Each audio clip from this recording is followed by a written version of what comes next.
ములుగు జిల్లాను రద్దు చేస్తున్నారంటూ జరుగుతున్న ప్రచారాన్ని మంత్రి సీతక్క తీవ్రంగా ఖండించారు. ఆ ప్రచారం పూర్తిగా అవాస్తవమని, ప్రజలు ఎలాంటి ఆందోళనకు గురికాల్సిన అవసరం లేదని ఆమె స్పష్టం చేశారు.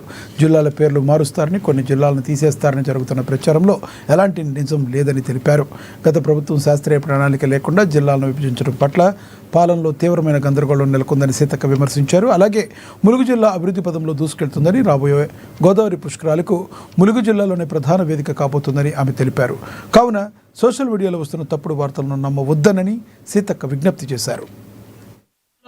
కొంతమంది యూట్యూబ్ ఛానల్స్ గాని, వ్యక్తులు గాని, వ్యవస్థలు గాని పనిగట్టుకొని మరి అధికార పార్టీ మీద లేదా గవర్నమెంట్ మీద పదే పదే తప్పుడు ప్రచారం, ఆడ దేని గురించి ఆలోచన చేసినా ఇంకో దాని గురించి వక్రీకరించి చేస్తా ఉన్నారు.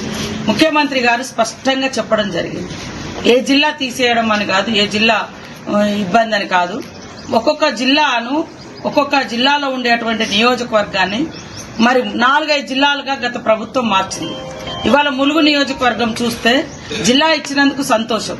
అనేక పోరాటాలు, మొదటి దశలోనే రావాల్సిన జిల్లా లాస్ట్ లో వచ్చారు. అది కూడా చాలా పోరాటాలు చేయడం జరిగింది. చాలా మంది వ్యక్తులు, చాలా మంది అభిమానులు, సంఘాలు, జేఏసీలు ఏర్పడి మరి ఇవన్నీ కూడా చేయడం జరిగింది.